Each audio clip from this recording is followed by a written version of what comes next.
Any interesting observations of your mind? Claudine, you have your hand up.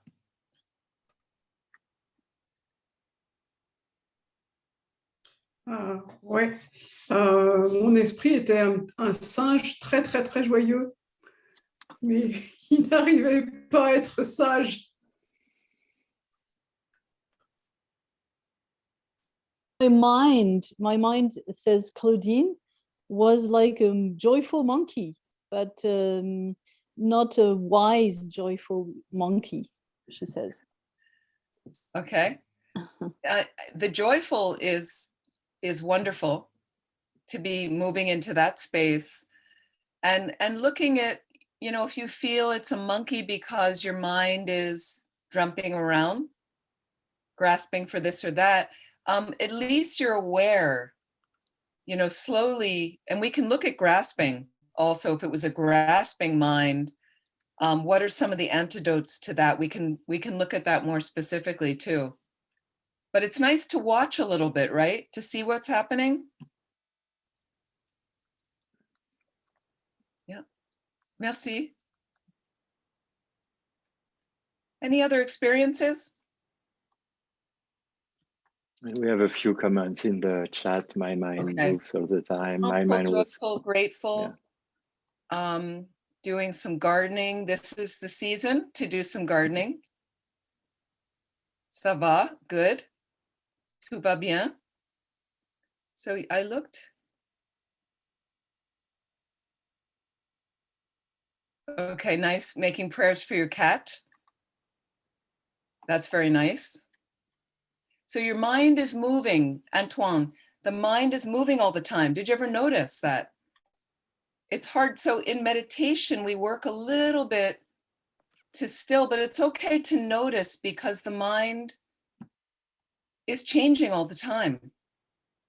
So what happens sometimes with delusion, meaning the negative mind states, we get a sense that we will always be this way, but it's not, it's impermanent. The mind is always has an ability to shift and change. And that means not only into negative mind states, but you can transform the negative mind states into something positive. Trust me, I know because of my own experience.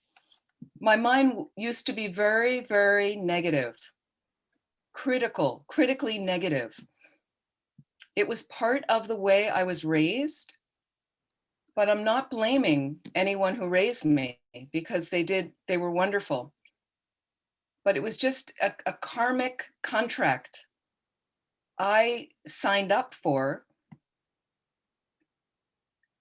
based on whatever activities I have done with my body, speech, and mind in the past. So it caused me to take rebirth with a certain kind of influence. And the influence was heavily kind of negatively critical like that, and so I was very much like that. And then I noticed it over time and I started to not appreciate it, not to want that. And then I met the Dharma and they taught me a way to shift it. So it's absolutely possible because your mind changes all the time. So let's see if there's any other. And there were, I think there was a question or two before we took a break.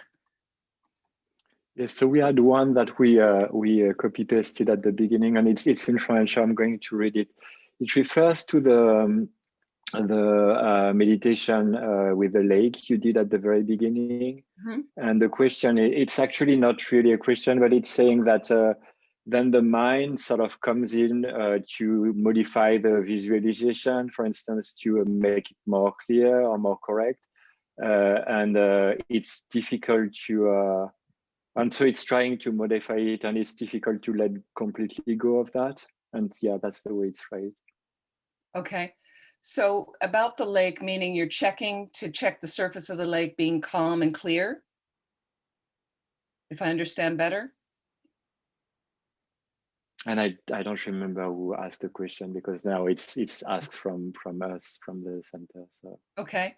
If the person's still here, can they, because I'm not really sure the question. If there's if they remember and can rephrase.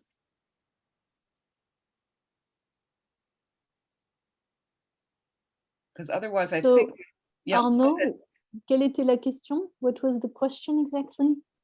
En français, c'était dans la pratique de la visualisation comme celle du lac, le mental intervient pour modifier la visualisation. On la trouve pas assez claire, pas correcte, etc. Et on essaye de la modifier. Difficile de lâcher complètement ça. Mm-hmm. Okay.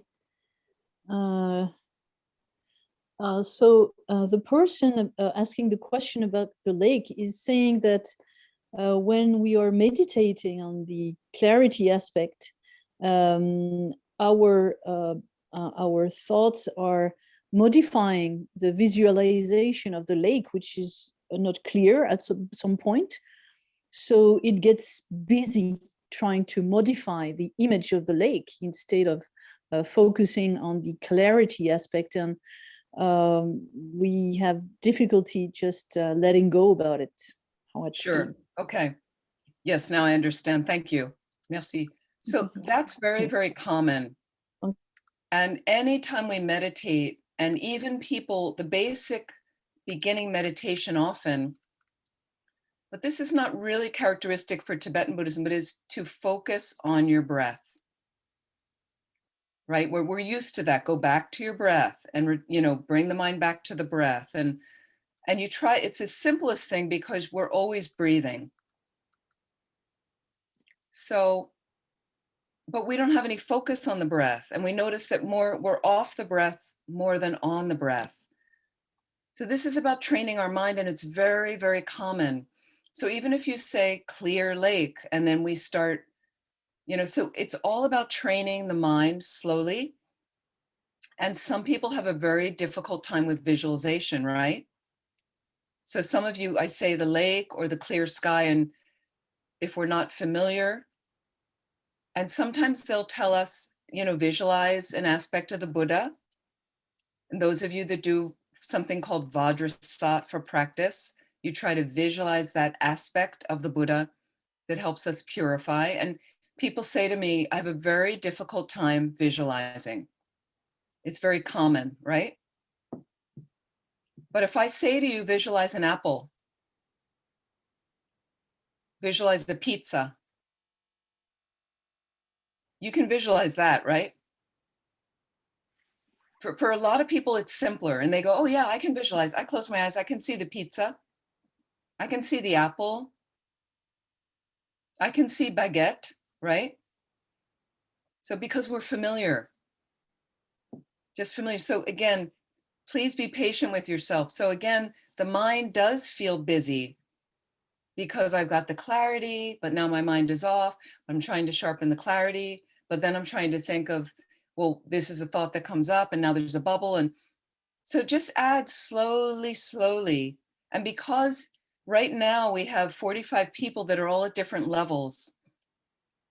So I like to try to give a little something to everyone. If you're newer, you just start trying to get an experience of that you're seated beside this lake and beautiful, and you might see beautiful scenery. And then you look at the surface of the lake. Start very slowly. And you just want to stay there, and the mind goes off and then back to the surface. And then slowly you start saying, wow, I'm having all these thoughts. And then a little bit introduce, well, they're just like the bubbles in the lake.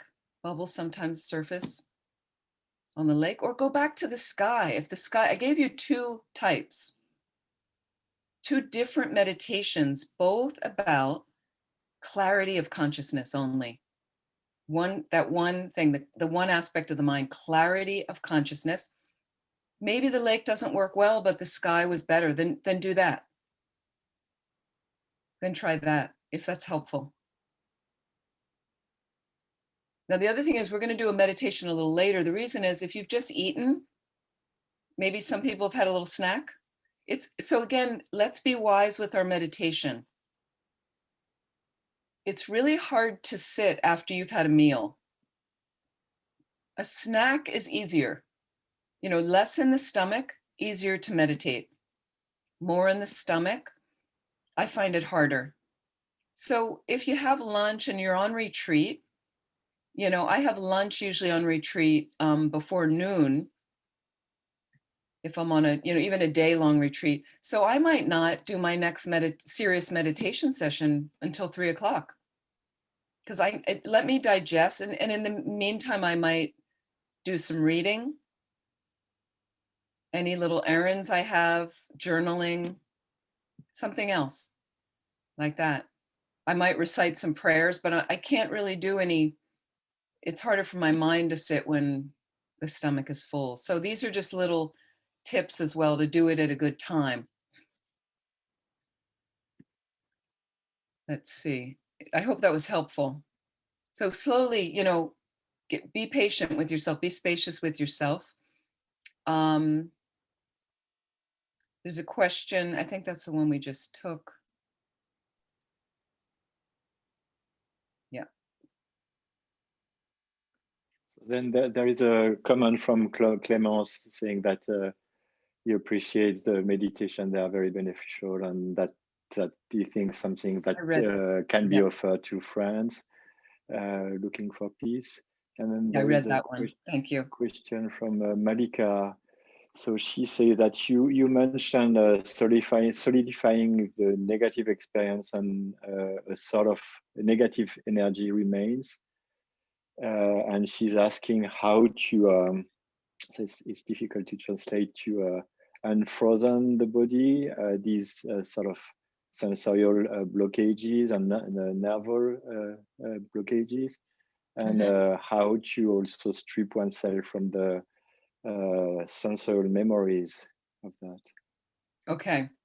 So let's work a little bit more specifically on that. Thank you. And then we'll go to the next questions that are coming too. So again, Malika, let's focus back on some of the basic antidotes I'd already given you. You know, about, again, how to release some sensory is again, taking the full breathing, focusing on some full breaths throughout the day. And here's a great example. We had an hour break. So, you know, not as necessary to set a long motivation because we just did it earlier in the day. But at any time of the day, if you feel yourself, and I'll just say as an English word, sideways, you know, that I'm not doing very well right now. I was very good this morning, happy, peaceful, but now something's changed, this email or this person called, and you notice that you're not happy, then reestablish your motivation. Get back in touch with that is another way to help balance from solidifying. And here's the next thing that we're going to explore. And when you say, okay, défiger son corps, défiger is... It would like defrost the body, or the body gets like frozen in some kind of negative states, and there are lots of knots, and the negative memories actually stay in the body. So she's asking how to get rid of all these negative memories that are stuck in the body. Okay, so there's a couple main things I work with, and I work with people doing this, is the first one regarding the body. This is a really simple one. I know you've heard this and you've been reading about it through the pandemic. Exercise. Move your body. I cannot stress it enough. The people that I know in life in general, friends of mine at different ages, and the ones who are physically overall doing better are people who regularly exercise and move their bodies. You don't need to be an athlete, but I think you're well aware of this in France. Go out for a walk, but a walk that gets your heart pumping. You know, even if you're walking with a friend, they say a walk where you're having trouble carrying on a conversation with them. That means that your heart is to an accelerated, I call it a power walk. A power walk. A lot of times I go out and walk on my own because I walk very fast, and I purposely do it to accelerate my heart rate and things like that. It's not just a little ambling stroll. Now, a stroll slower walk is also nice, especially in this season where you get out of the mental experience of your internal solidified, and you look at the flowers on the trees, and the flowers are blooming, and you see the buds. And I mean, it's a beautiful season to do that. Okay. But the other thing we really need to do is minimize our story. Minimize our story again by lending perspective to your view. So the reason we carry around all these negative emotions is we allow ourselves to carry them around. And it's a real symptom of Western culture. So we cart around, as you know, low self-esteem and very negative views of ourself. We lack patience with ourselves. We lack generosity with ourselves. We lack self-compassion. And somehow people feel like, well, if I'm a Buddhist, I shouldn't do these things. You know, we have to enjoy life. We have to enjoy, and we come from a relaxed place. And when you feel that way and your mind is like that, spacious, you're spacious with everyone, you're spacious with yourself, and then your practice comes organically because there's space for it. And you're happy to do it because you see how it lights you up from the inside and melts that rigid, frozen experience. But again, it is a process. This isn't something that happens in 2 weeks. It's a process. So please be patient with yourself.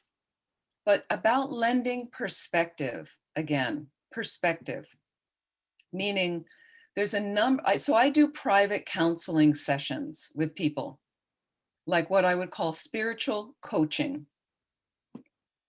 And I do it with people all over the world. People sign up, you know, we Zoom and we make an appointment for an hour, like that. Okay.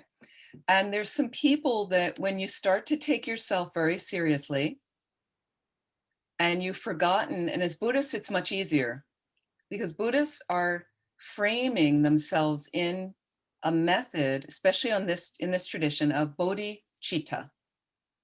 Okay, bodhicitta. Most of you are familiar with the term. It's a Sanskrit term that simply means awakening mind. And what the essence of the awakening mind is, I want to get enlightened to benefit all living beings.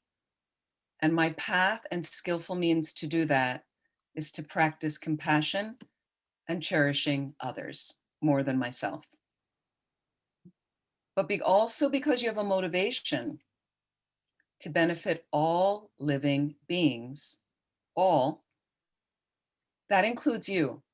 So you also have to practice compassion and patience with yourself. Okay? So as far as what happens for a lot of people I know that are not Buddhists, but even the Buddhists, is we are used to negative patterns about ourselves. And we tell ourselves stories that we're not okay. And it's amazing, and please correct me if I'm wrong, what you think about this. Do you notice what percentage of the time of your daily life, everyday life, if you take 1 week or 1 month of your life, out of 100%, what percentage of that time are you spending having positive thoughts, balanced positive thoughts about yourself? And what percentage are negative thoughts about yourself? What's your experience? You can put it in the chat or you can say.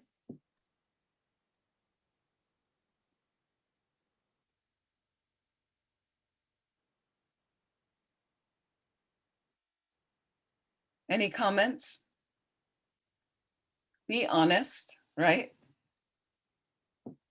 Do you have more positive thoughts about yourself or more negative thoughts in general? 80% which ones? Negative or positive? Virginie? 70% positive. Okay, we're used to having negative thoughts. 80 negative. Okay, some have 70 positive, 80% negative. 50-50? So you never really looked at it. Have a look. Have a look. Okay, we've got some people with some more positive than negative. Okay, I want to ask, is it Eustache? I'm sorry, I'm not sure if I have the name right. My pronunciation's bad. We're used to having negative thoughts. Let me dialogue. There you are. I see you. Okay. Okay. Is everybody here, just nod or shake your head. Is everybody here used to having negative thoughts? Okay, I've got some. Yeah. Okay. What do you think the reason is for that? I think it's our society that makes us also find something.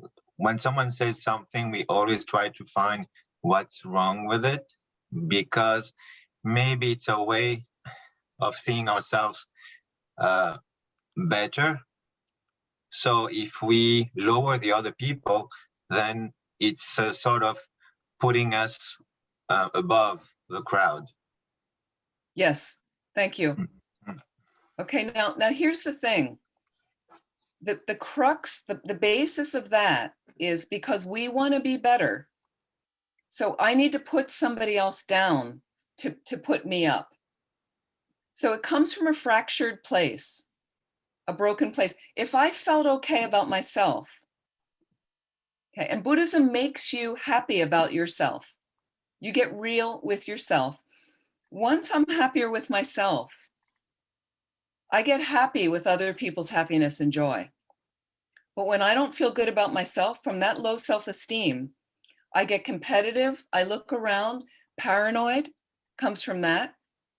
You know, the competition. This is something His Holiness said in an interview that really impressed me many years ago. I came from a very competitive family, pushing from a young age. I found diaries of myself at 6 years old, little scrawlings I'd write from school, 6 years old.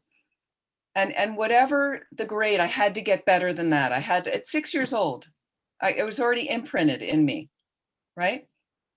So there's something that I've noticed and I've kind of studied a little bit with all of us, Western culture, and then my Asian sisters and brothers, Asian families I'm very close with. And one of the fundamental things, and you can read this if you're familiar with Thupten Jinpa. Thupten Jinpa is Tibetan born.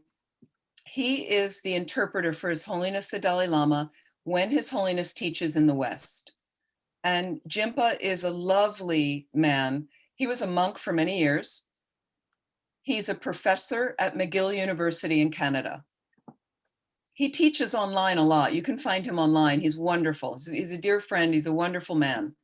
Okay. So he wrote a book called, I think it's called The Kind Heart. It's about compassion. It's a very worthwhile book. I recommend it. May be translated into French. But I have to get the name right. Anyway, I'll make sure I get the name. Something like that. And he talks about that when he was born as a child, like this is something I notice in many Asian families, not all, but many, just the fact that you're alive and you're a child is good enough for them. Like they may have ideas of what they'd like you to become.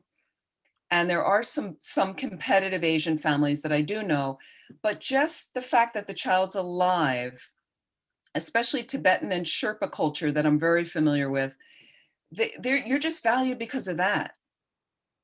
But a lot of my Western friends, the way they were raised, well, you know, the mother really wants you to be this vocation. And if you don't do it, they're disappointed. Oh, but you could have been this.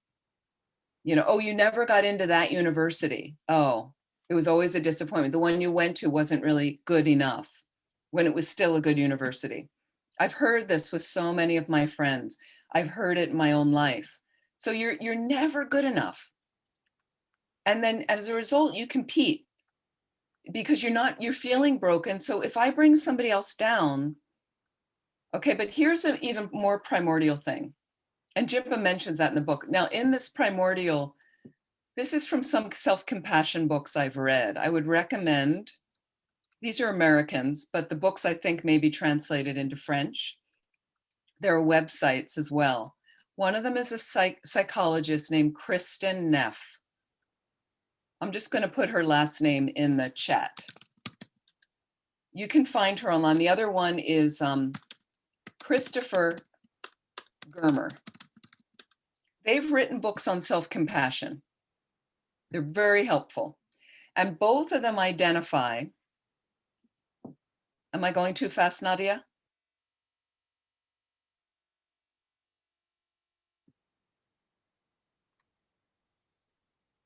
It's okay, okay. Great, okay. Both of them identify that the reason a lot of Western culture has this negative mind state, there's a primordial edge as well, okay, that we can relax around. And part of it is in ancient days, meaning prehistoric times, which is where we've kind of descended from in a sense as human beings. There was a hunter-gatherer society where you were living often with giant animals around you. And basically you had a heightened sense of alarm to monitor for fear and danger and to protect yourself and your loved ones and your family. So we have a natural instinct, you know, to weed out the negative, okay, in ourselves and others. So with that aside, it really helped me relax a lot around when I notice negative mind states come up for me. So I could kind of, on one level, on a primordial level, just acknowledge and go, oh, well, that's just my protection, my natural protection. But then I could quickly move that out of the way and go, wait a minute, what's going on with this woman? Does she need help? Because I realize after a while, now that I'm in more modern culture and I have a shelter, a home, you know, that an animal cannot get through. The animals that do live outside this house are not big enough to eat me necessarily. You know, they're not attacking. We don't live with dinosaurs anymore like that. We have other dangers, of course, but as a result, and I've also worked in Buddhism to balance my mind where I realize I'm okay now. I'm okay. And again, if I make a mistake, I'm still okay because I'm doing the best I can. And I find it interesting. Let's say, for instance, if you remember, just looking at the ages, when you fell in love with somebody or you started a relationship, an intimate relationship with someone, and we throw a lot of expectations on them. Oh my goodness, right? So, and let's say you wake up one morning and the relationship's been going along for a while, and you run in after years, maybe you marry, maybe you have children, maybe not, maybe it's a newer relationship, but you run into some problems in relationship. It's natural, right? We're not perfect beings. You run into some problems, and then one morning you wake up and everything's fine. You know, you feel good about yourself, but the person that you're with tells you later in the day, I don't want to be with you anymore. Okay? I don't want to do this with you today. You know, and then your whole mood plummets. Now, if they really break up with you, it's somewhat traumatic, yeah. You know, did you not know this was coming? Was the communication that off that you weren't realizing there were some problems? Were we denying what was happening? That's a trigger for me to begin to look at my mind and my activities a little more closely. You know, rather than blaming them, it's kind of like, okay, let me just wake up. What was my role in this? And how can I do it better next time? Even though I'm still holding the sadness in my heart and realizing how sad I am and how distraught. And I may have some downtime of some weeks or months to kind of recover and get my friends around me to help support me. But I'm still okay. I'm still all right. You know, it's sad, but rather than they rejected me, we go through and then we're never good enough. And we cripple ourselves from any future relationship. because I wasn't good enough in that one. No, I mean, I had many relationships before I was a nun. And I made many mistakes in them, many mistakes, because where do we learn how to do relationship? Let's just look at it. Where do we learn? I'm just curious. Any comments? Where do you learn to do relationship?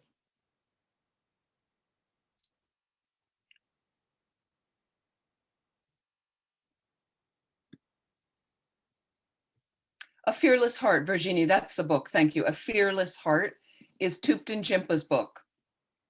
When he talks about we're just valued based on being a human being, okay? Not about what university, and because he became a monk, he was great. And when he wasn't a monk, he's not a monk anymore. He married and had children. He's still okay, right? But some people carted around for a long time. So where do you learn to do relationships? Anybody?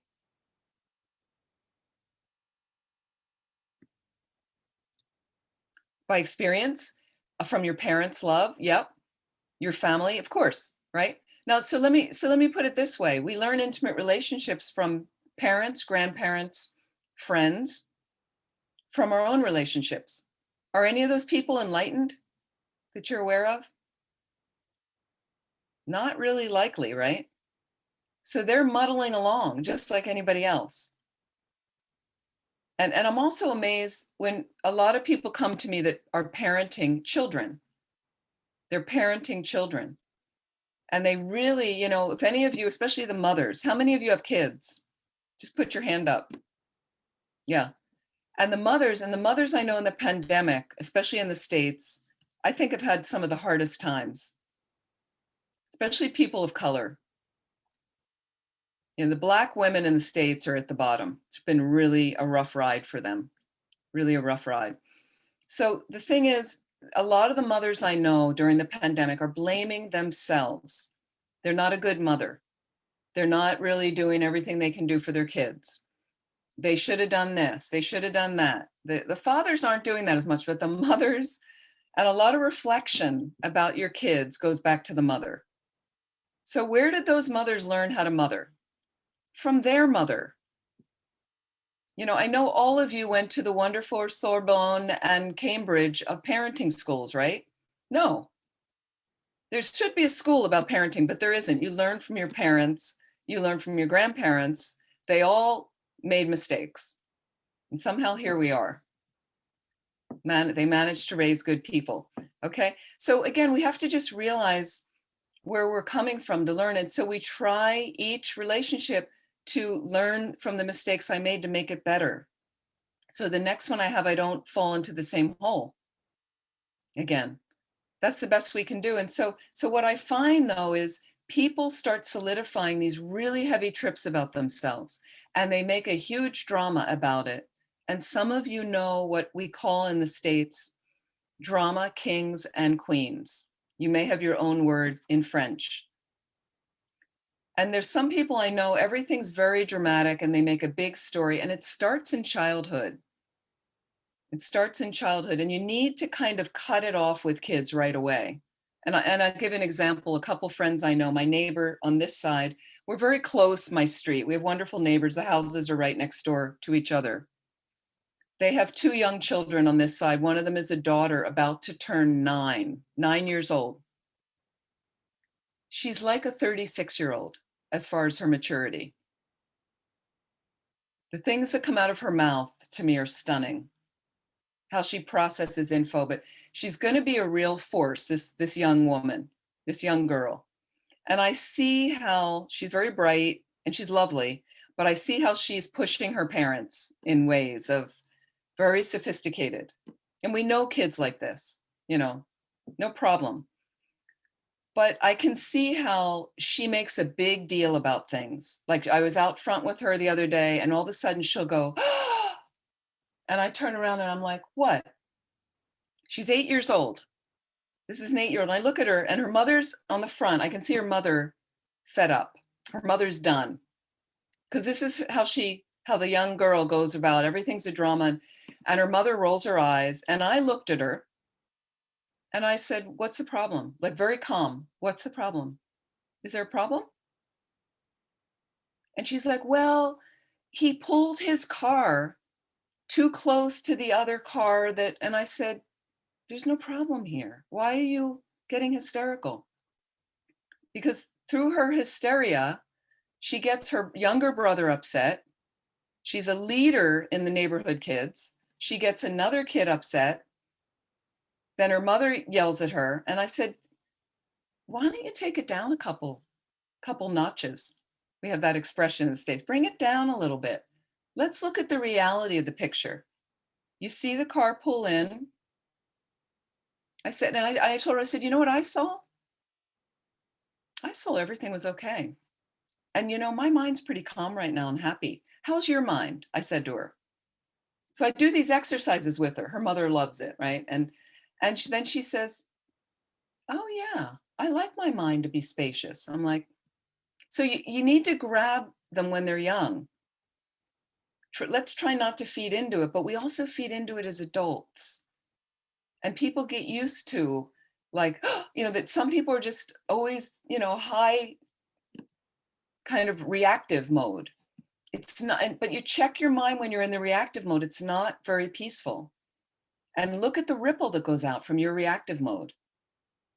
Because I pointed to her and I said, well, you see, you got your brother really upset.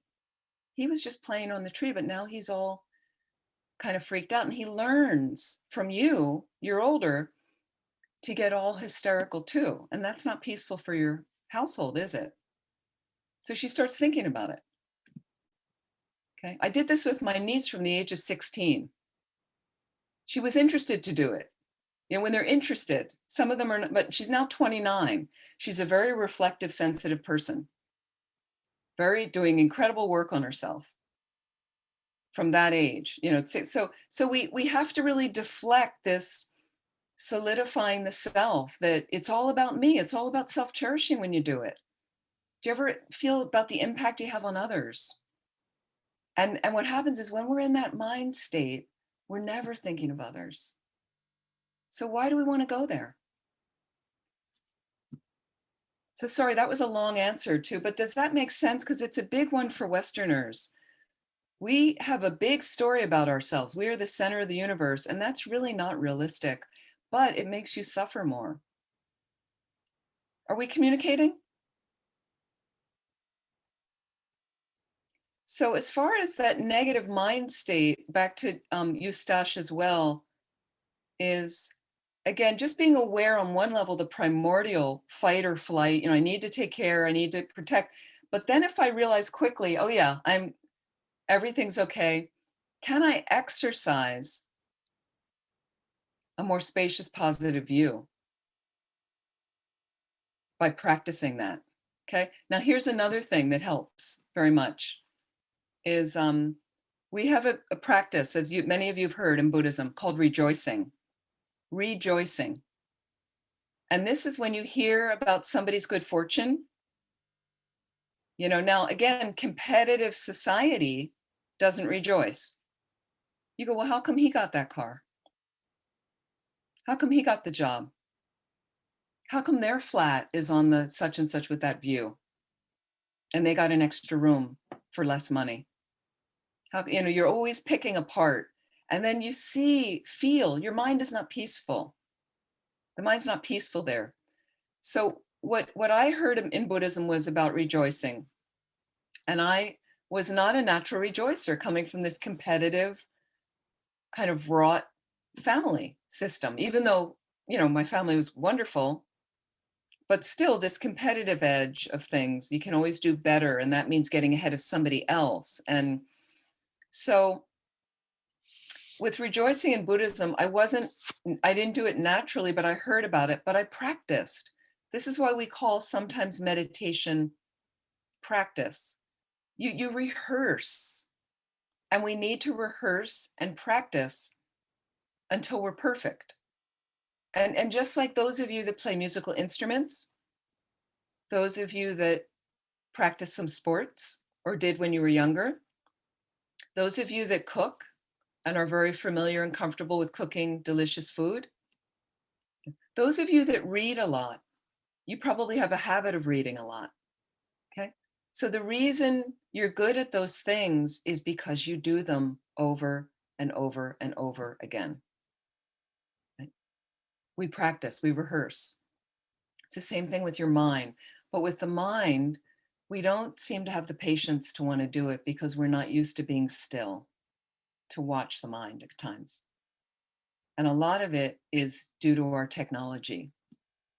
The phone has created a lot of problems in our tablets, the amount of information coming from the internet. Okay.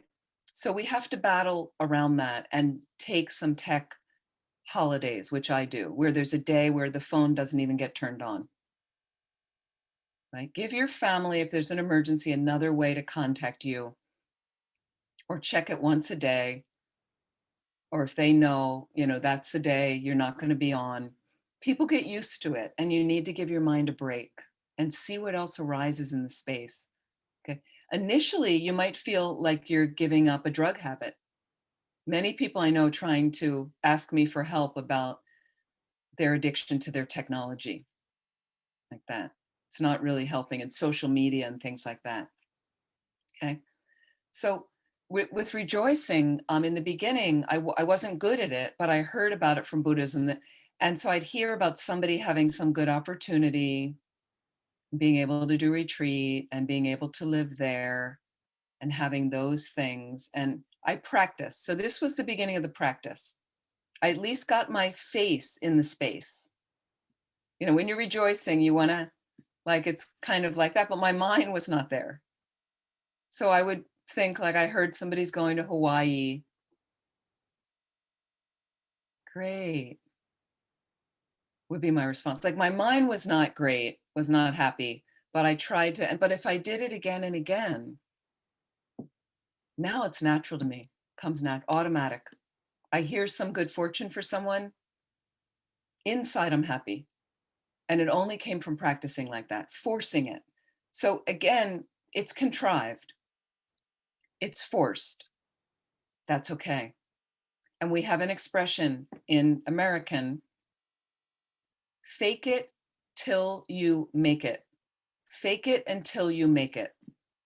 You may have heard that. There might be an expression like it in French, fake it till you make it. And I would even say fake it until you become that. Till you become that. It's okay. It's what we do with a lot of meditation. So I'm forcing a certain scenario. I'm imagining a certain scene. But when I imagine it enough over and over again, it starts to become the reality of your mind. And if it's a healthy reality and you feel happier and more peaceful, why not? But you have to check your mind and do the exercises. And I know it's not easy. So those are just some techniques, again, you can try to shift the mind from this self-absorbed, selfish mind state.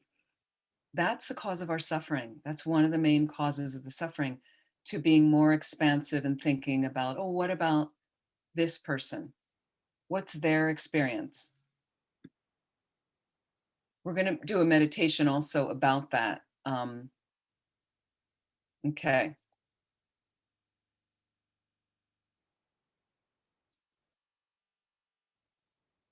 So I'm just looking at, anyway, I'm going to leave let me know if there's other things in the chat that you do want my attention as well, and other questions. But I want to go on a little bit more right now. And I want to ask you, before we do our next meditation exercise. So we've talked about delusion a lot, and I've given you a whole list of anger, fear, jealousy, attachment, confusion, pride, laziness, doubt, forgetfulness.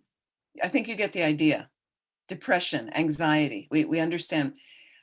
If there's one or two jumping up, right? I just like to right now, I want to focus on one. We're going to basically pick your delusion right now. We're going to pick one. And I want to show you a process of how we analyze our way through it to come through that thing so you're in a more positive mind state. What do you want to work with? Just name one. Anybody?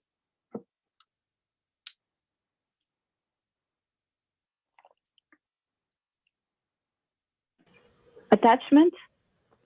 Attachment, perfect, okay. And anger, I see another one came up for anger. We're gonna look at both of those. And then I'm gonna go back to some other non-judgmental ways. Okay, attachment. Attachment, I'm gonna also label grasping and desire.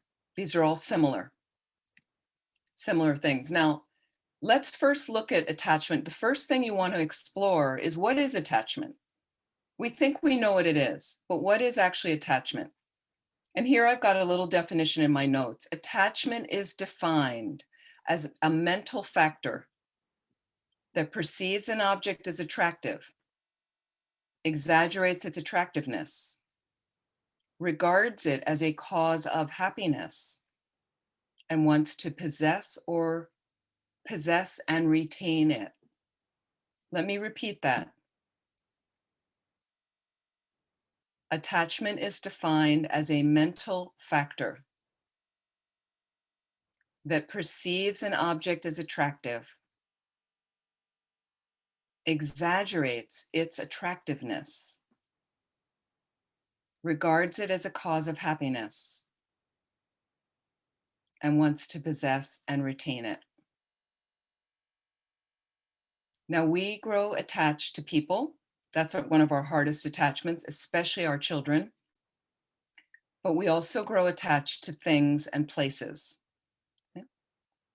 What we want to do is, after you understand that, and you have a little bit of that definition in mind, we sometimes equate attachment with love. And this is part of the problem. Okay. Here's a distinction. And anybody want to come up with what they think love is? And I'm talking about pure, unconditional love. What's your experience of that? Pure, unconditional love. Any ideas? Yeah, there was a hand up. We lost that. Love is wanting the other to be happy, from Cyril.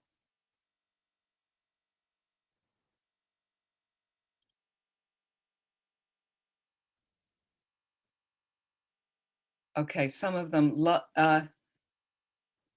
sorry, attachment, fear. Oh, these are some of your delusions. Okay, we are going to look Love the person for what she is or he is. Love for the person who is, and also I'm just looking at Profound joy in the heart and soul. okay, and let me go back to, here people wrote, fake it until you make it is a little bit as a visualization. I'm not sure what you mean about that. If you can explain that, Eustache. Fake it, let's go back to that expression for a minute. Fake it until you make it.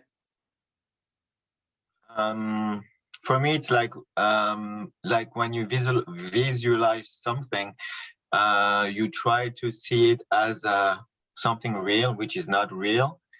But by visualizing it normally, you think it's real. So your mind, it's like you trick your mind.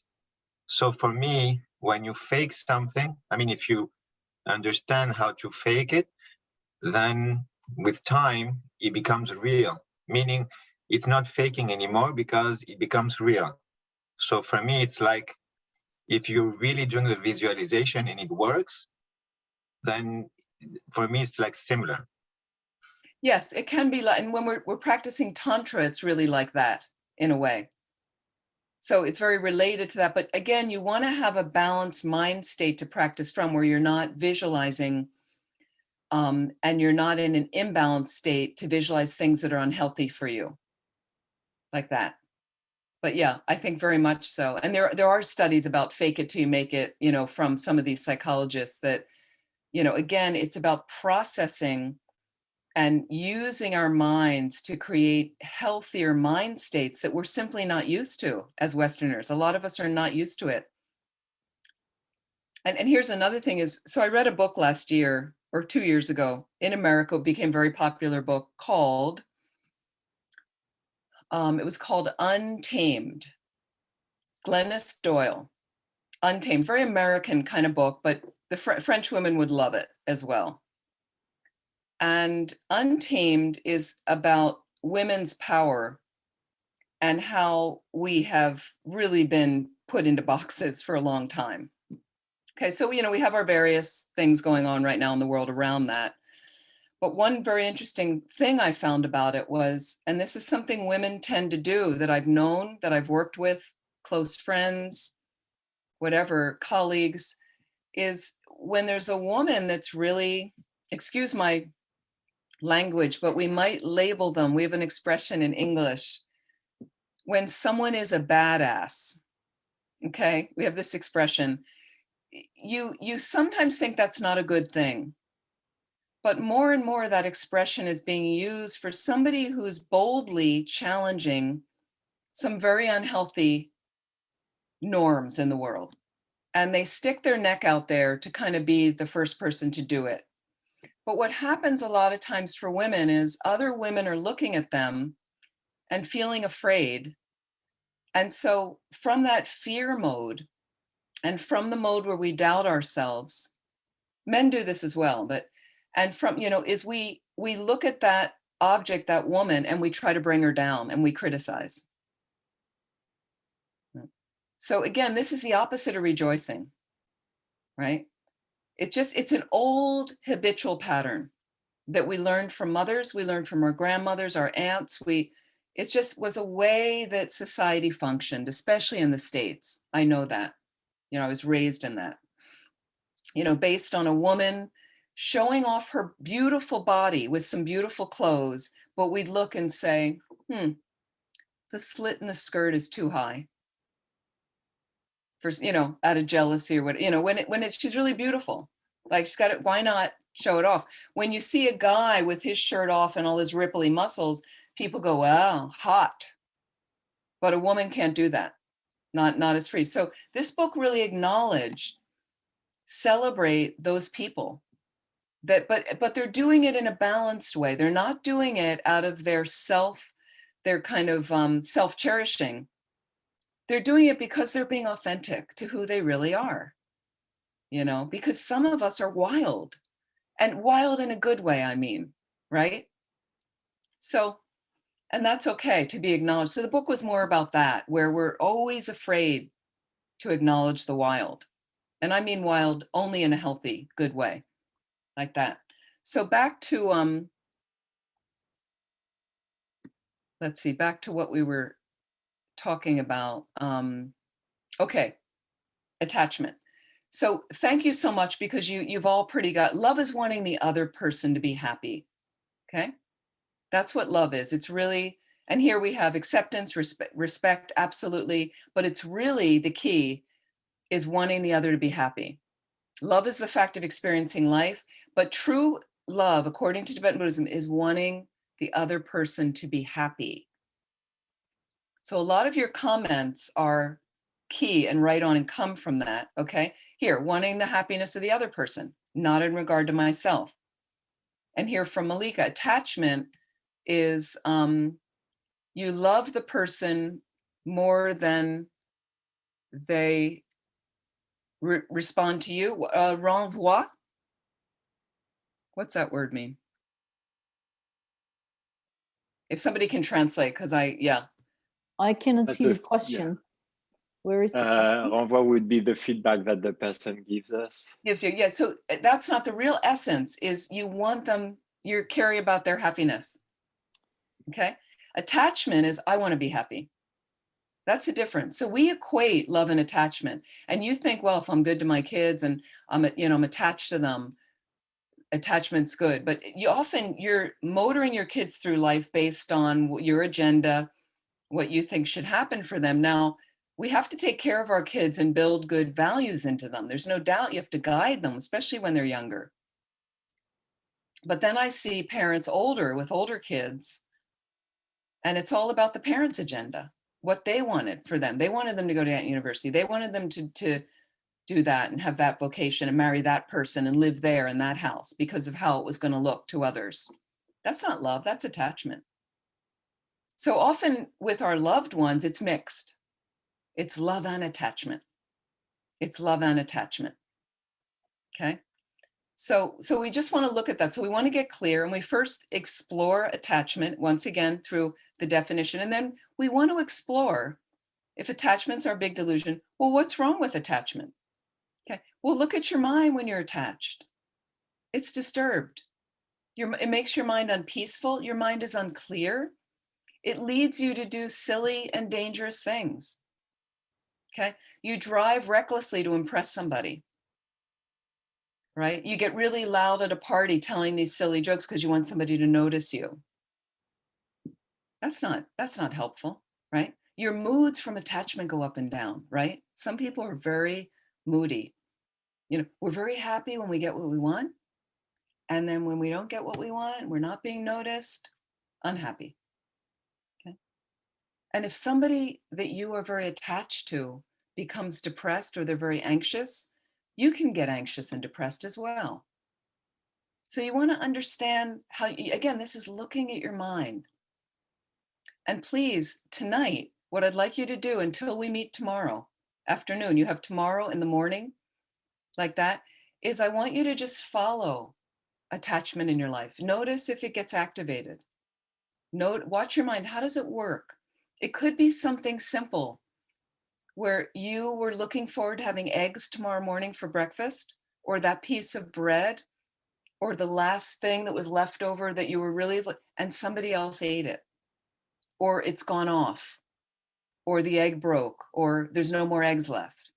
You know, and look at just how the mind operates. Peaceful, not peaceful. And eggs are a simple, mundane thing. But if you practice first with the eggs not there, the eggs that you want, and you get very good with that, then when bigger things are removed from your scene or that you're unable to get, you've already got the practice in for your mind. So we have to start looking a little bit. Now, here's another thing about attachment. Please explore. It leads to dissatisfaction. Okay, and they say, the Buddhists would say, the Buddhist teachings, following attachment, the famous saying is like drinking salt water, right? When you drink salt water from the sea, you just get thirstier. Never satisfies. That's what attachment is like. That's what desire is like. However much you have, okay, it's never enough. You always want more. You always want it to be better. The happiness, the pleasure doesn't last, okay? It doesn't remove your problems, does it? So please explore this, and you can explore this much beyond this weekend, please, because it really makes you more peaceful. Okay, attachment leads to problems in relationships, as we know. We either become extremely dependent on another, too dependent. Now you see this with long-term couples, it's quite normal. They have roles in the relationship, they complement each other sometimes. This person pays all the bills, and this person takes care of all the food and the cooking. It's very normal. So when you're too dependent and you've never thought about losing the other person and they die, which will happen eventually, you will be separated in death. Sometimes there's tremendous depression and unbalance, especially the long-term relationships, if you've never thought about it, right? Or we have a partner who's very possessive, very possessive. I had an old boyfriend years ago, and his view of relationship was, and I didn't know the Dharma then, but he felt that jealousy was a very positive thing and that it was a sign of love. And he never understood why I never got jealous. And he saw it as a point of weakness for me and always accused me that I didn't love him because I never got jealous. So I thought about this a lot. He was very possessive. And I really thought about it. I didn't know the Dharma, but I tried to put my mind in a possessive, jealous space. Like I watched him but I thought, you know, if he wants to go and be out with his friends tonight, and I'd rather go to a movie with him, but he really wants to do this thing with his friends, a special thing they're doing. I'm okay if he wants to do that. Why? Because I'm okay with myself. If I'm not okay with myself and I'm really dependent on him for my happiness, then when he does that, I'm going to be really possessive. I don't want you going with them. I need you. I need you. You're interfering with my agenda. So we can see how You know, these things happen in big ways, small ways. And then the other thing is, in relationship, we have unrealistic expectations, right? Of the other person, So I want to look, there's more I'm going to say about attachment, but I want to look at, and then we're going to get into antidotes. I just want to look at ways we want to move through attachment. What's going to help us with attachment? And attachment gives rise to other delusions. Anger, you know, person doesn't do what you want, you get angry. Jealousy, we mentioned already. Fear, worry, they're not home in time. What's happened? They never called. You're afraid you're going to lose them. They're looking at the another woman, another man, like that. So many delusions come from actual attachment. Now, again, pure, unconditional love. The reality, if you have a partner that turns at one point and says, I don't love you anymore. This happened to friends of mine. I don't want to be with you anymore. And you're devastated. It's huge when you're with somebody and you totally love them. And, you know, so granted, there's going to be some grief and sadness for you. There's no question. Even for the other person too, they experience from the separation. Often they do. You might think they don't, but they do. But so acknowledge that and be with it with your mindfulness again. First, general antidote to delusion. We talked about mindfulness and self-awareness, and say, wow, I'm really hurting. Go to your friends. I really need some support right now. So-and-so just broke up with me. So-and-so wants a divorce. I didn't see it coming, or I did know we were having trouble. I am afraid to be alone at this point. I don't know what to do. Okay. Just be with that, because that is samsara's nature.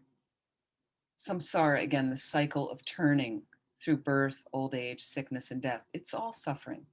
So sometimes it's going to be like that. You know, we hope it's not, but sometimes that happens. And in any event, you will lose the person in death at some point.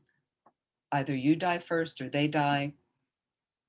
But now you're hurting, okay? So look at what might have happened, but you can still come from a place that you're whole, you're okay. It doesn't mean that you're a bad person, but you can certainly look at behavior they may have brought up to you that wasn't working. Can you improve anything?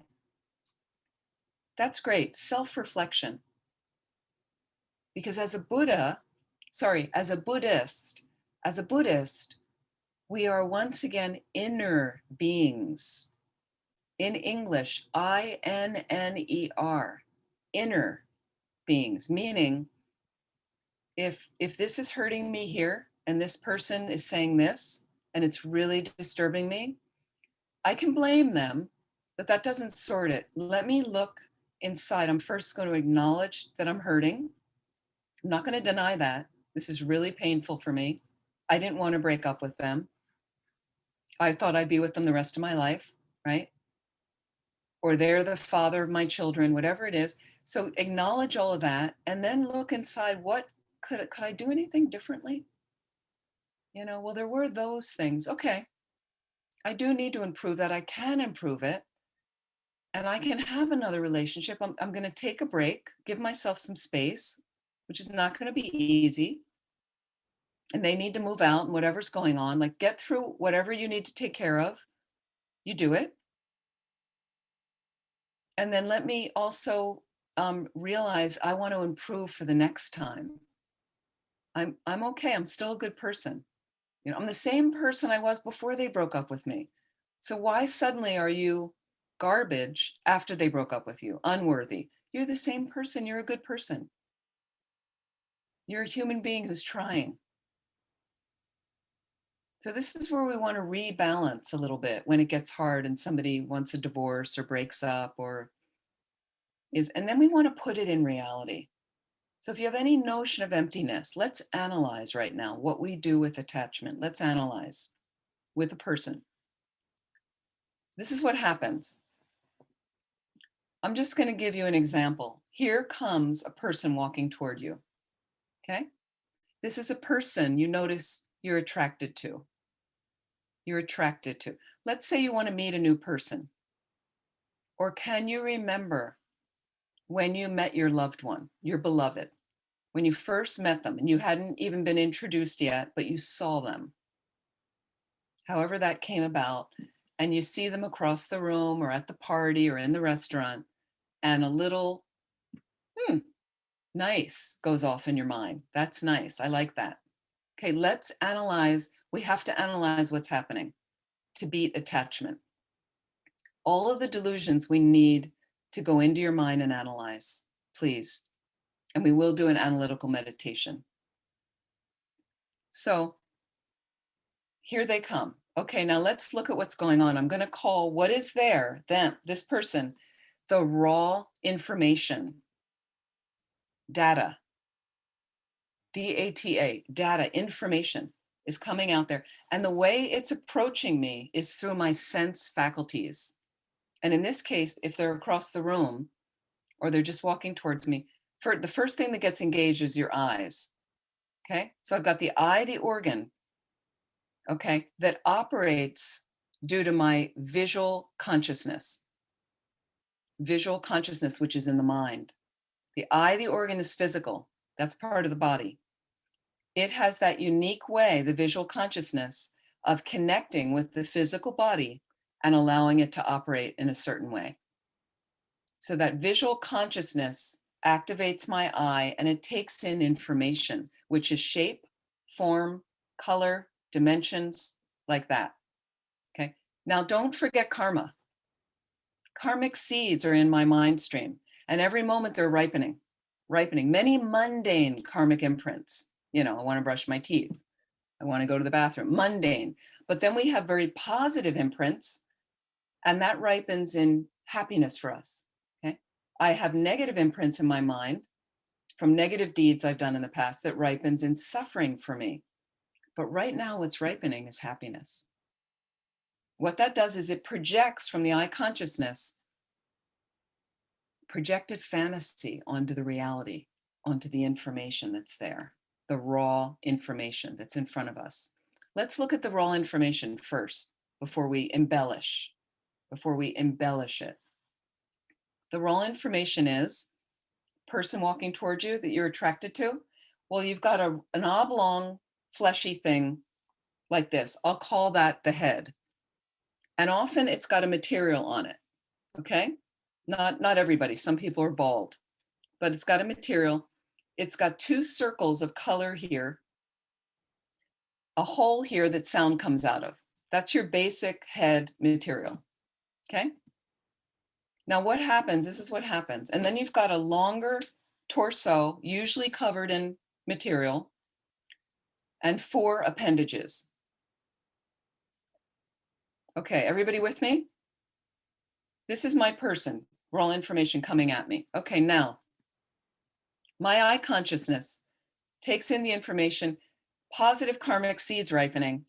I like what I'm seeing. Okay, but what attachment does is it doesn't permit you to see what's really going on. It covers over. I vomit a projected fantasy onto the raw information, and I don't get to see it. Okay, it's like icing on a cake. It's like dripping down and it obscures my vision of what's really happening. That's attachment. So what attachment says then is, oh my goodness, those 2 circles of color right here, they're amazing.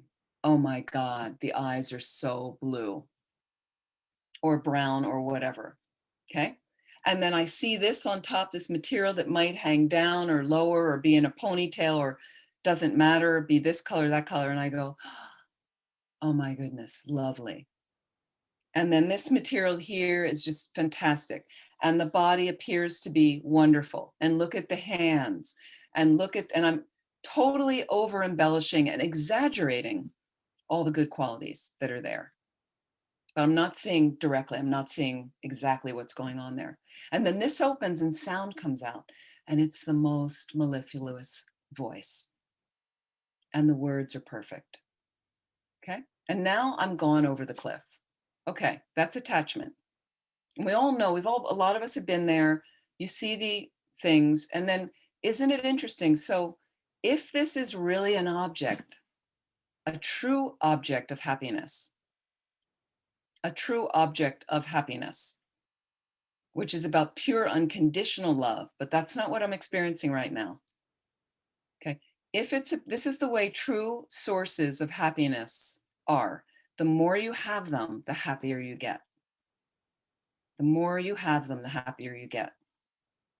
You know that box of chocolates, for those of you that enjoy chocolate?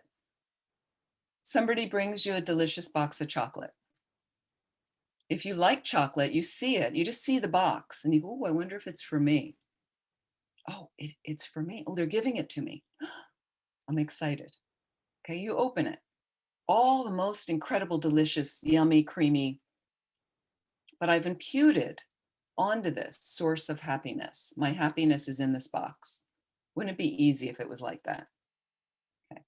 Now, you know in the back of your mind, it's just chocolate.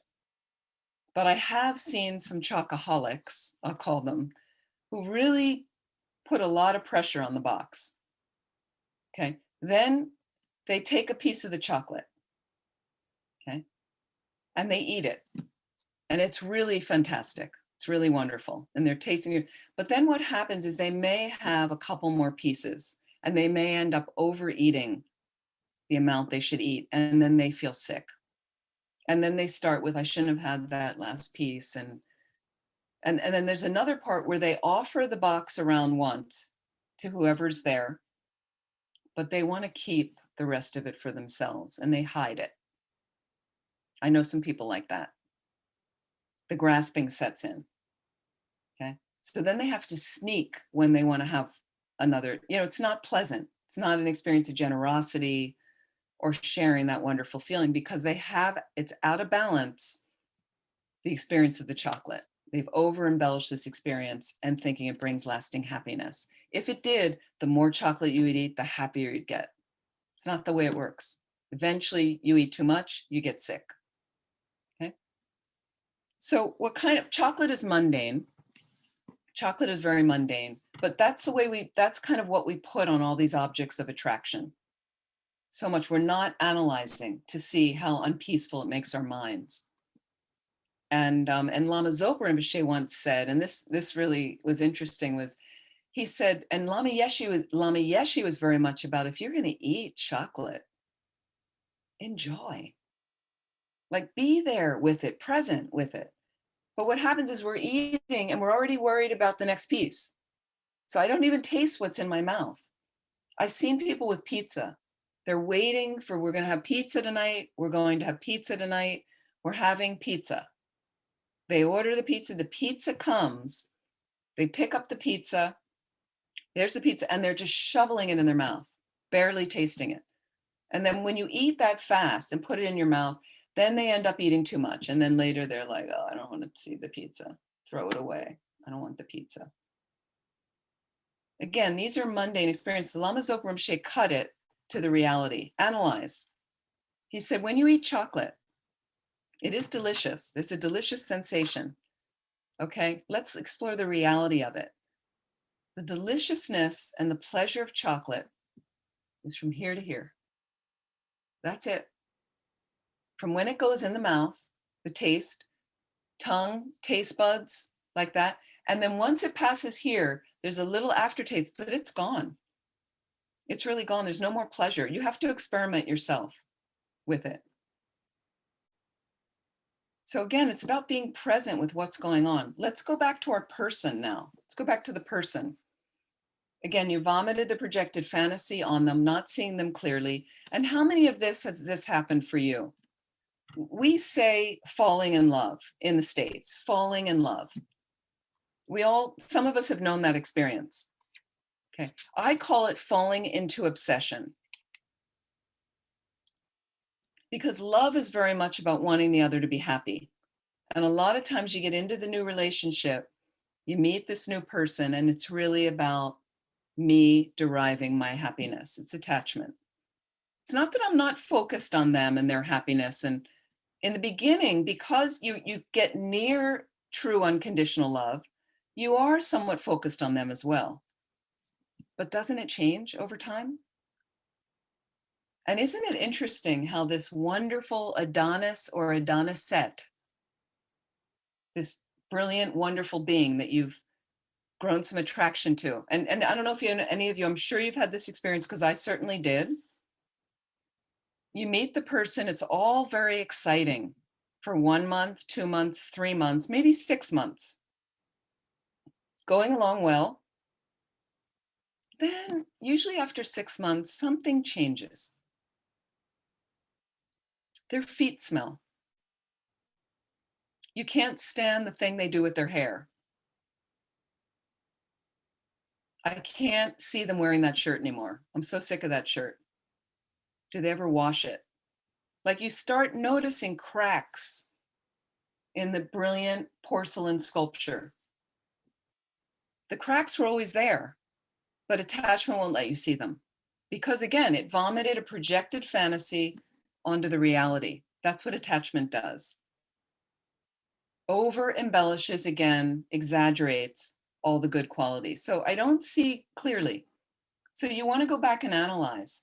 And I found it healthier in my last relationship before I was a nun, better to take it somewhat slowly, become friends, explore who they really are, slowly, to see some of the cracks and some of the things. And the thing is, there's nothing wrong with having a relationship. Companionship can be very nice, okay? Based on your attitude, based on your motivation, okay?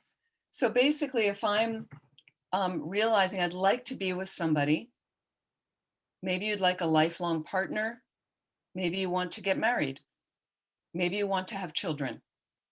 Nothing wrong with any of that. And and then you come into relationship as whole as you can be, yourself, not expecting the person to fill your holes, not expecting the person to make you happy, because they can't. You have to make yourself happy. Okay? But you meet somebody and you think, maybe we can share some time together and do some great things and maybe get married and maybe have a family, but without a lot of pressure in the beginning. You just explore. And I'm kind of on a spiritual path, and I'd really like to meet a spiritual person, and maybe we'll be together for however long and build something really unique and wonderful. But I know ultimately at some point we'll be separated, but maybe we can really lend support to each other and enjoy. Great. But that's not often the way we fall into relationship. Different expectations, wanting them to make us happy. They're going to be the source of my happiness. Put so much pressure like that. And so later what happens is, a few months later, you wake up and you suddenly, and I had many people say to me, I thought that you liked this or that you wanted to do that. And then I thought about it and I said, well, where did you, I never said that. Where did you get that idea? They thought that. They made it up in their mind. Attachment makes it up in the mind.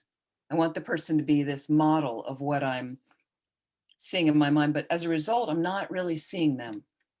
So when they show themselves authentically, sometimes it rattles that attachment. It certainly breaks up the expectation. This isn't what I wanted. This isn't what I saw the first time. Well, what were you seeing the first time? Poke at it, check. Go through the icing, sift through and see what the person's really about. Make sense?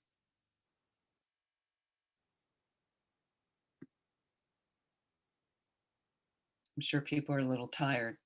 Okay.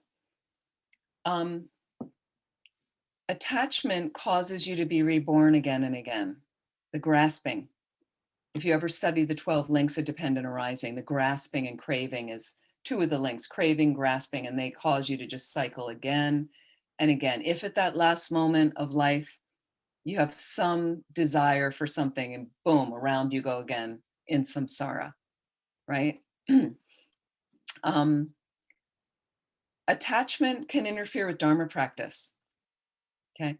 Your mind gets distracted by either a person or a thing when you're trying to meditate, okay? You spend lots of time in non-Dharma activities, online shopping, idle chatter, very little time to really practice Dharma. So you want to look at, what I'm not really exploring, you know. So let's look at antidotes to attachment right now. Antidotes to attachment. And I want to also mention a quick, this is more about attachment to your stuff. For those of you that have shopping addictions, I'm not a big shopper, but some people, attachment to your stuff. And so when I taught in the California area, there was some sessions around Christmas time, and people were struggling with Christmas, you know, to buy my relatives, I have to buy this, I have to go to the mall and buy this. And the traffic was terrible. The parking was terrible. You know what it's like sometimes in Paris, and New York is similar, where everybody used to come in to the cities to do Christmas shopping. And so the stores are nicely decorated, and I really enjoy that season. But look at what happens to you when you're shopping, and just ordinary shopping.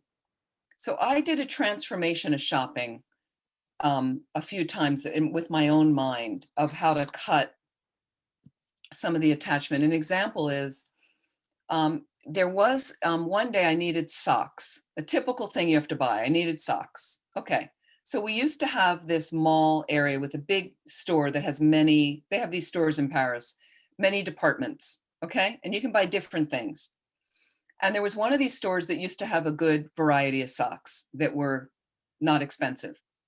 So I was in California. Off I went to get socks. I walk into the store, but within 20 minutes, I haven't even gotten to the socks yet. Okay. The socks are in the back part of the store. I have 3 things over my arm now that I'm thinking to buy, that I'm attracted to. And one of them is on sale. So you might as well buy 2. It's on sale. Like, this is how these stores, advertisers are the most skilled psychologists, right? They know just how to get you. So come into the store, and I'm noticing, I'm grabbing in my mind all this, like, I need that, and I want that. And I'm like, but in the morning, so here, analyze. In the morning when I woke up, these things that I'm holding now over my arm in the store, that I had no idea about them in the morning when I woke up. This jacket or this sweater or whatever it was not even on my horizon. I didn't need it. I have enough of them. I didn't. But now that the object of attraction I've come in contact with through my sense faculties, and I see it, and then I touch it and hold it, and suddenly there's a habit in my mind. I want this. I need it. I don't need it, right? And so again, what I would do with myself is say, wait a minute, your deal today was to get socks. So you're only allowed to cut attachment. You're only allowed to buy socks today. And the other things have to be put back. And if you really, really want them when you get home, even though I was a little bit of a distance from the store, if you really want them, you can go back another day and get them. But by the time I got home, I had no interest. I didn't even think about them again. So it's a way, if you have shopping addictions with things. I know we buy a lot of things online now. I suppose you do in France as well. Be skillful, because those websites are designed to pop up all kinds of ads for you based, as you know, on your shopping history. So clear out your whole history. I do it regularly, so they don't keep records of me, and they don't start influencing because of the red this and the maroon that and the last thing I bought. And I don't know if you've seen them. There's a movie in the States. I think it's like an hour and a half, maybe. It's called The Social Dilemma. Has anybody watched that? The Social Dilemma. I don't know if it's been translated into French. It's a modern day horror story about social media and how they track you, at least in the States. It was terrifying, of all the information they have and how they manipulate systems. And the most frightening thing is that the social media controllers, the people that run these businesses, they don't even know how to control it. It's like out of our hands at this point. So be skillful. And I find leading a simple life, you're much happier as far as stuff. Less is more. Less is more. Right? Yeah. Carol. Okay. She's got it. Okay, let's look at antidotes. Of course, you want to reflect on the faults of attachment. So you need to know a little bit, again, what I just mentioned, those 7 or 8 different things of how it disturbs your mind. You want to look at that and go, I'm really not peaceful right now. Okay. And from your own heart, generate a wish. I'm going to work on this. Like right now, I'm really addicted to this person, or I'm addicted to this food, or addicted to this substance. But I'm really going to work. I'm working on it. I need to do something about it. And you might need to get help. If it's alcohol or a substance or something like that, it's okay to get help. It's okay to reach out and get help. Don't feel too proud, I can do it myself. I don't want anyone to know. They just had this human interest story I read in the States. And people like this, a woman, do you know the word hoarding, a hoarder? So a hoarder is somebody who keeps too much stuff, but in an unsafe, unhealthy way. But this woman had had a stroke 20 years before. So she wasn't really well. She wasn't able to take care of herself. She had a simple home in a neighborhood. And then because of her illness, she didn't really have anyone to take care of her, and eating and everything. And the whole home became like a pigsty. It was so sad. It was so sad. And I forget how they found her, but somebody decided, they knocked on the door and they realized, and it just was really disgusting. But they found her in time. And the neighborhood wanted to help her, like genuinely help her. She was so terrified, very depressed. And she also had this issue called chronic fatigue. So she was really ill and she couldn't really do anything. So that's why she couldn't take care of herself and clean up. The neighborhood got the hazardous waste people to come in for free. And they cleaned out the entire home for her for free, happily. And one of the neighbors took her in while they cleaned her home. And they fed her and they helped her get proper clothing. And they did it really happily. They didn't, mind, and they didn't criticize her. We have to care for each other because some people are not well. And I was so heartwarmed by it, of like, there's people, but she didn't know how to ask for help. And it's okay to ask for help. So you want to look at the negative ramifications of the faults of attachment, okay? Another thing that's helpful is to meditate on impermanence, This delightful, if it's somebody you met when you were young and their skin is flawless and their body's perfect, and over time, everything is going to sag right into the earth because of gravity. Those of you that are older, that hair turns white or gray and the skin sags and the hips, everything. It's just normal. It's normal life. So just realize that, and you see people that, discard a partner because they don't like what they look like anymore and they pick somebody younger. Really? Are we that superficial? Right? So when you think about impermanence, when you first meet them, and if you're very attracted and very attached to them physically, whatever, is meditate a little bit on them aging. Maybe you meet their father or mother and you see, so they could look like that when they're older. How would I be with that? That's a natural part of life. I think wrinkles make people look more interesting personally, but we're just geared to think it's not okay. It's just brainwashing. And meditate on death and impermanence. Everything changes. Everything changes. So let's do a meditation right now on impermanence. On impermanence. This is just a simple meditation that I find very helpful, because most people, how many of you would say you're resistant to change? Just put your hands up. We're not that comfortable with change, right? Well, a lot of people I know, like it, they think they're good. They're okay. It's hard. So if you practice with the little changes in life first, you'll get much better with a bigger change. Bigger changes are when you lose a loved one. That's a huge change. Huge change. So let's just, a very simple meditation, very helpful in general. Just sit comfortably.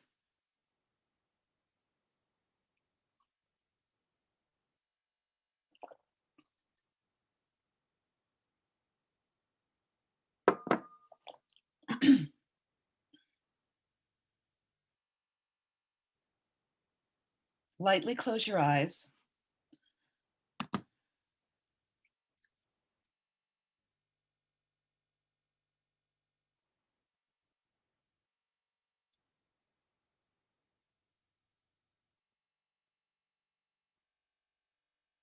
And just allow the mind to sit on the breath for a moment, focusing there.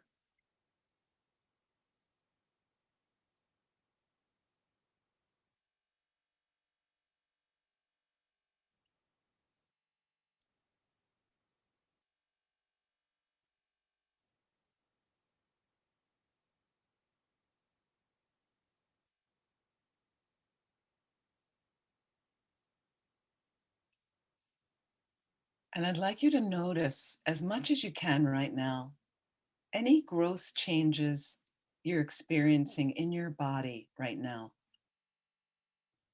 And for instance, you may notice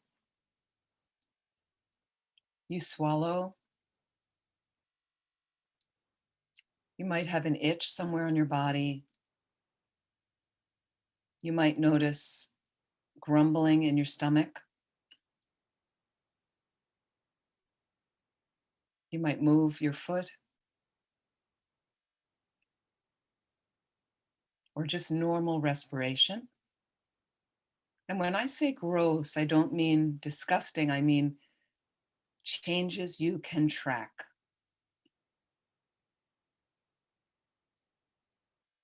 Just begin to notice.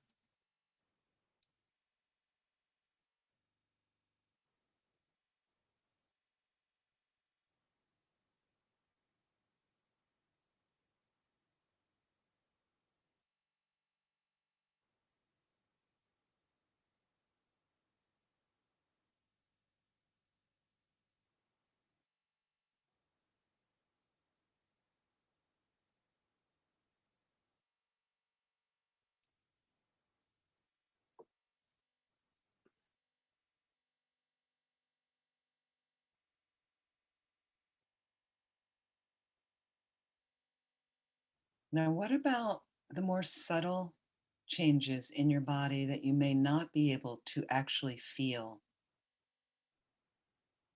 Let's think about it for a moment. There's blood coursing through your circulatory system.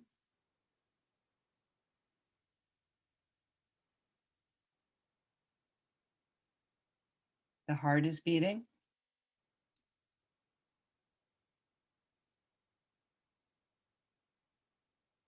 Your lungs are expanding and contracting.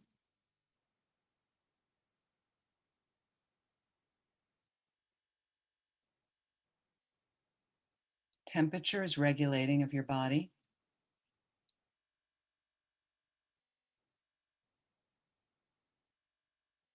There's brain activity, thinking.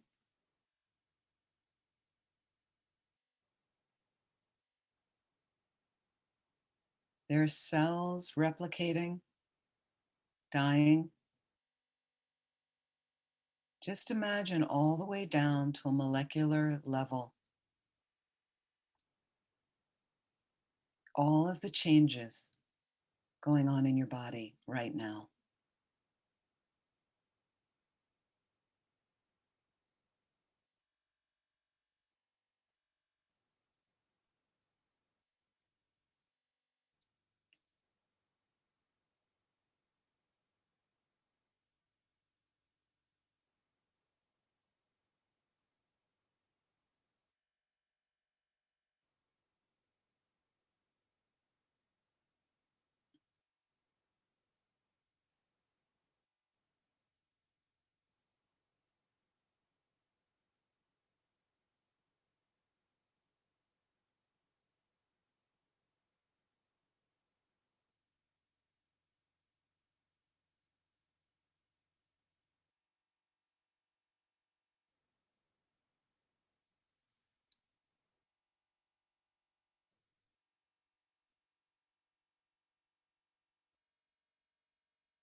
Think about your mind for a moment now. All of your thoughts, emotions, ideas, memories, one streaming into another, causing another.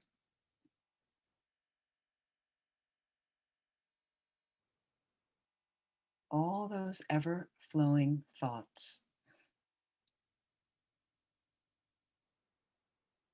So just reflect for a moment on the changing nature of your mind.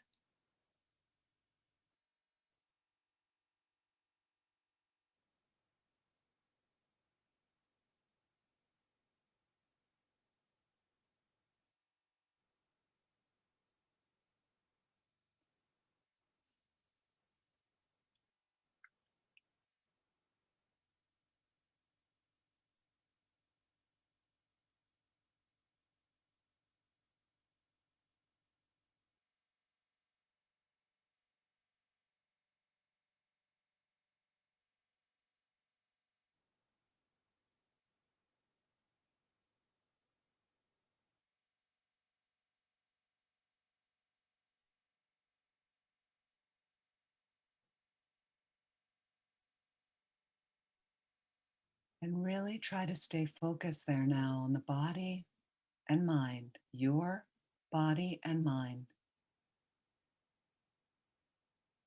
in this constantly shifting, changing experience.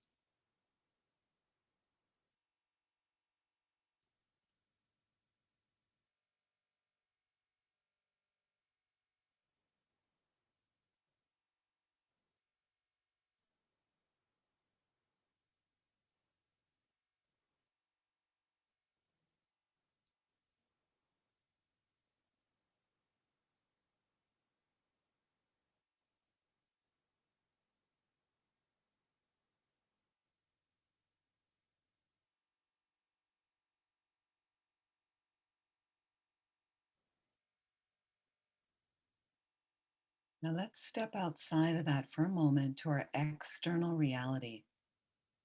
Whether it is the room you're in, which we know may have walls, a floor, a ceiling, rooms, and they may feel very solid.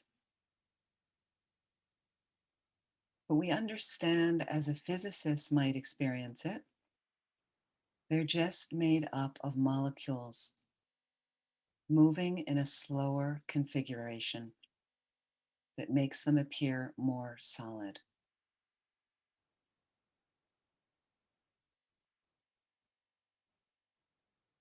You may have animals in your presence that are always changing like us.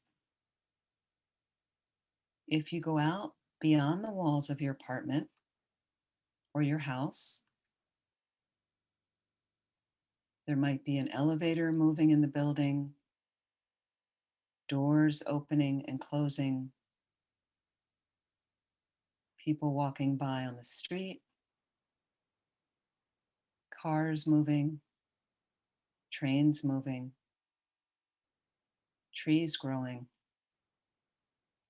grass and flowers growing, and air molecules throughout it all, moving about in a certain configuration. Please take a moment. Explore this sense of the ever-changing reality.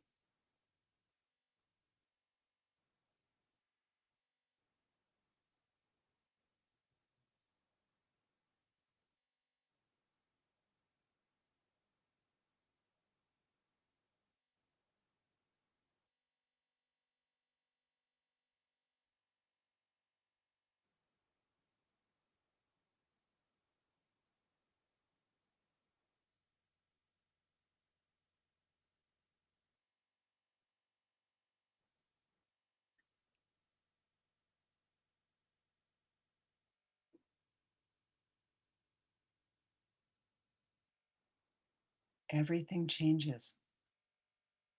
It's natural. Just get a sense of that. If we try to resist the change, if we try to make something stay the same always, which attachment often does,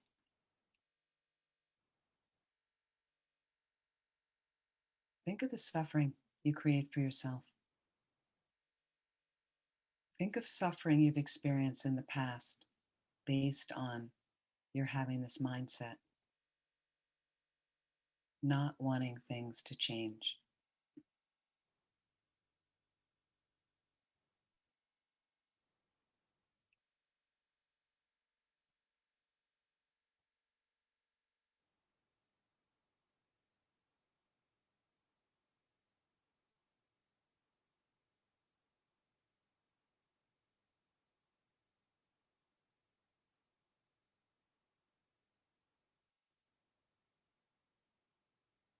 So can we be more open? So making a dedication in your heart to be more open to explore the changing nature of reality when I become attached to someone or something.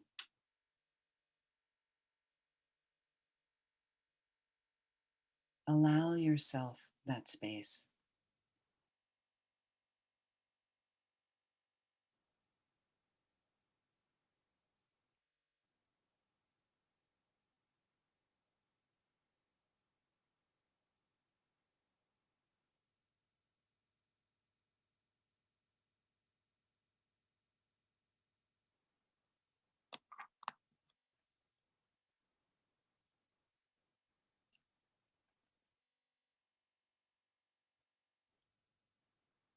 So please relax. When you're ready, slowly open your eyes.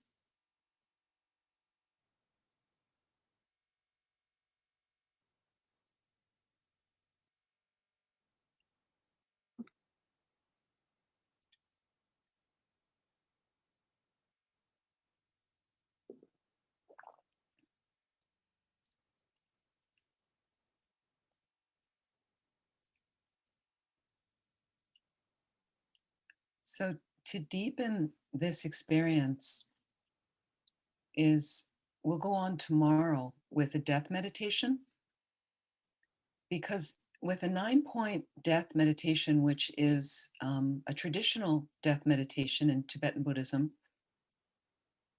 again, it lends perspective. So it's not just meant to bring the mind down into depression.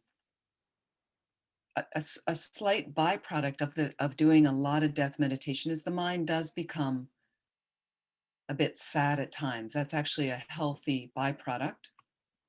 But we use the death meditation as a motivator for our practice. That's the real point, to realize the biggest change we're going to experience is the death of a loved one and our own death. And if I just reflect on that a little bit at times, it's something I actually reflect on every day. But if I can practice reflecting on that, it lends great perspective and it motivates you to practice. It cuts attachment, it cuts a lot of delusions. Because I realize if you're fighting, we're going to look at anger tomorrow as well, some more, and fear and depression. And if you notice that you're fighting with somebody and you're disagreeing all the time, you have this disagreement with them or over anything, big or small, sometimes I'll take myself back to, if I were actively dying now, I wouldn't be worried about this. I would just let it go. So it adds so much more perspective to things in life, less grasping on, holding on. And so let me go into just a little bit more on attachment. It's very helpful if you can think about that change meditation. And another thing tonight, when you go to sleep, there is a nice sleeping motivation and a nice waking motivation. I've mentioned these in previous classes if you've been to those, but when you go to sleep tonight, if you can please make a note, okay, to remind yourself, because a lot of people forget. if you make a note to remind yourself that you have to sleep for your health, and we want to have a good sleep and feel rested. And I like to dedicate and think, and I hope I wake up tomorrow in good health with energy to practice Dharma so I can quickly get enlightened to benefit all living beings. So for that purpose, really, to benefit all living beings, I will practice the yoga of sleeping. And if you'd like, you can imagine your head is in the lap of the Buddha or any particular highly realized teacher, always protecting you like that, feeling very comfortable, and go to sleep like that with that motivation. Then your sleep can become virtuous as well, rather than just ordinary. When you wake up in the morning, okay, what I like to do in just 2 minutes in bed before you start moving around doing anything, whether you wake up with an alarm, whether you wake up naturally, my first couple of minutes are great, deep appreciation and gratitude for the situation I have in my life, okay? My situation is not perfect. No humans is, right? But if you wake up in a relatively comfortable bed that's safe, with shelter, food, clothing, and a loving family and friends, and think of all the advantages you've had in life, like a decent education, maybe relatively good health, relatively good air to breathe and water to drink. You could go on and on, right? Now, I know we're having a pandemic and there are so many wonderful things to be grateful for in your life. We are really the lucky ones. You have internet, you have electricity, you have hot bathing water, right? So many advantages to so many people on the planet, right? So I just have 2 minutes where I just drink it in, the appreciation, really waking up with the gratitude, because I know people that wake up with a groan, oh, and their lists, their agendas are motoring over them. You have all day for that, okay? But first it's like, appreciate, okay? And then I have another minute in bed before I get up. I reflect on death and impermanence. This could be my last day. And I don't do it in a morbid way of, people say to me, well, you're going to create your own death if you think that. I've been doing that meditation every day for years and I'm still alive, okay? So I like to it's a little startling, not as much anymore, but to think like this could be my last day. So it's not that what am I going to do on my last day? Because people say, I'm not going to work. No. How am I going to be on my last day? How do I want to be? I'd like to be peaceful, happy, spacious, loving to myself and others on my last day, right? That's going to make me happy. So how do I want to be? Like that. And then from there, I set them a quick motivation. I really want to be helpful to all living beings as much as possible. I want to be able to reach that enlightened state. And this might be the last day I get to invest in that right now. So I want to make it the most meaningful as possible. And that's about thinking about how I can best benefit all living beings. So for the purpose of benefiting all living beings, I'm going to get out of bed right now. Like that. And then you get out of bed and do all your activities with that motivation. So again, please make yourself some notes, if you can, to try your sleeping meditation, your rising, your waking meditation. If you'd like, see how it feels.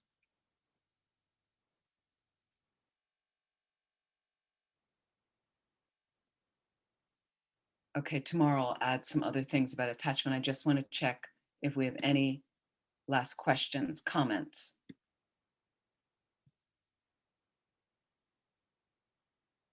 Attachment is the ego needs to be happy. We have attachment to samsara. Of course we do. One funny thing about attachment to samsara from Christine is years ago, I heard a story of an Italian student, and when he met the Dharma, you meet the Dharma, and sometimes the other things in your life aren't as, I would say, lustrous anymore, desirable. Like you meet the Dharma and then you realize like what you really want to invest in. in life. And one of the Italian students proclaimed, "The lamas have ruined my samsara." So it is true that we have an attachment and we don't realize samsara's nature is suffering. So we keep thinking, if I just fix this, if I just fix that person, and if I just make this okay, everything's going to be okay. But if you're not happy in here, inside, here, it's not going to work like that. Social Dilemma, the documentary, very important documentary. Yes, it's on Netflix if you have that in France. There, somebody copied it on YouTube in English, I'm afraid, just in English. It's well worth a watch. I thought it was well worth watching. For the new generations, yeah, it's pretty serious. Okay, so we have that. Okay, the certainty, you approach a moment of death, and each second, maybe, can you translate that for me, Claudine? So the knowledge that the time of my death is approaching each second, and that my lifespan is diminishing, helps me to generate the motivation for practice. Is that it? Absolutely, wonderful. Thank you. Merci, Claudine. Very much so. And that's part of the point, is you're realizing I'm running out of time, and that's part of the 9 points. So to do the 9-point death meditation lying down, you can do any meditation lying down if you can stay awake. Most people I know, when they lie down, they go to sleep. Now, however, I do lead, when I'm leading a death and dying course, which is longer, and it can be a weekend, but we have more time just to meditate on different death meditations. I've just given you the easiest one, which is the waking up. Today could be my last day. That's the easiest death meditation. Another one is the 9-point death meditation. We're going to do a little bit of it tomorrow. And then there's another meditation I lead. We don't have the time in this course, but it's a meditation on your own death. And it takes about 40 minutes, 45 minutes, the way I like to lead it. And sometimes with that one, I will ask people to lie down to do it, because you feel at the end a little bit more like you're dying, but a lot of people go to sleep. So certainly you could do any of those meditations like that, if that's helpful. Okay. We are out of time. I'm going to stop here for today. I want to thank you all so much. I want to thank all of the team, Nadia, great gratitude to you, Arnaud, all of the people supporting this program from the center. I'm so grateful to all of you. Thank you for your great interactions and questions. And we're going to continue on with the rest of attachment with antidotes. We're going to do some meditation on dealing with anger and hostility in relation to a difficult person, and some of the death meditations, and look at fear and anxiety and depression and antidotes for those.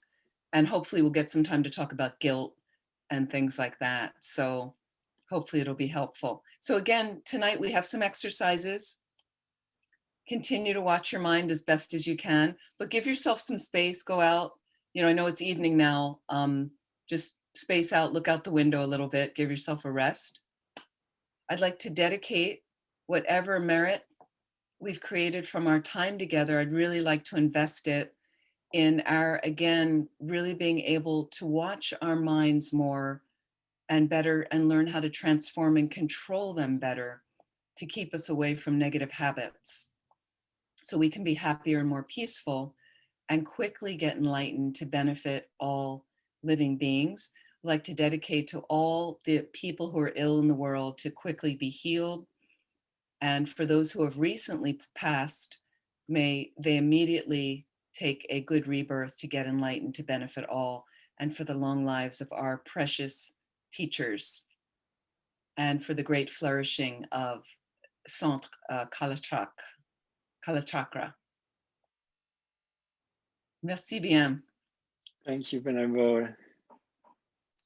And see you tomorrow, hopefully.